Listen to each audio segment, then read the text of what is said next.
Growing up, I lived in a small town where the house we lived in, an old farmhouse, was surrounded by fields.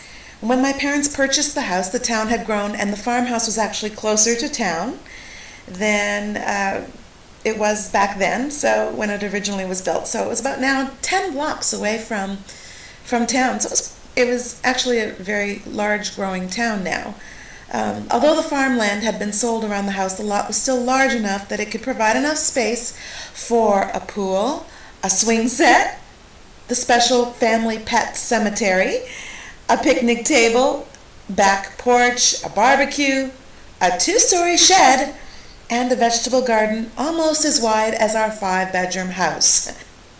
We always had this vegetable garden, and I can remember my dad working hard every year to turn the soil and mark out the rows as he prepared to grow beans, chives, potatoes, lettuce, tomatoes, watermelon, and rhubarb too.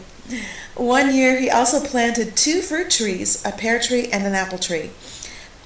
The following year my dad was so excited as he examined the pear tree and said, "Look, the pear tree has 12 pears on it, one for each of Jesus' disciples." It's important to see the fruit of our labor. All that hard work in the garden and nurturing those trees paid off. What we plant, the seeds that we sow, when nurtured and reap a harvest, this is true of anything in life. What are you sowing? Most importantly, what are you nurturing? Anything that is worth the risk is only worth the risk if you plan on the desired end results. You have to go all the way, because if you don't, a halfway attempt only sets you up for failure. You may want to do a trial run so that you can predetermine what is the best way to get the desired end results. And at some point, that old phrase will come up, if at first you don't succeed, then try again.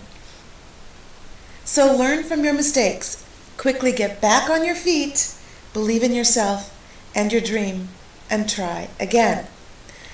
You quite likely will need to do your homework, discover what lies ahead, do a little calculating, and research before you launch your vision.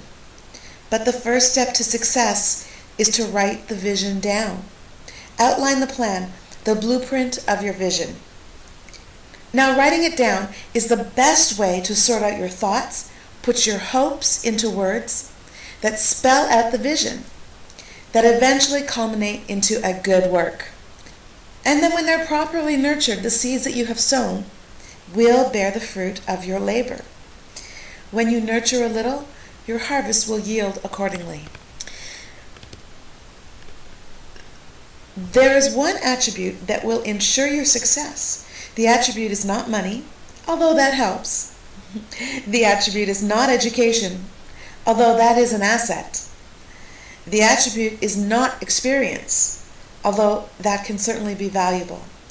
The attribute that you need in order to ensure your success is humbleness. You must be willing to be led, mentored, willing to hear out the thoughts of others when they have a grievance.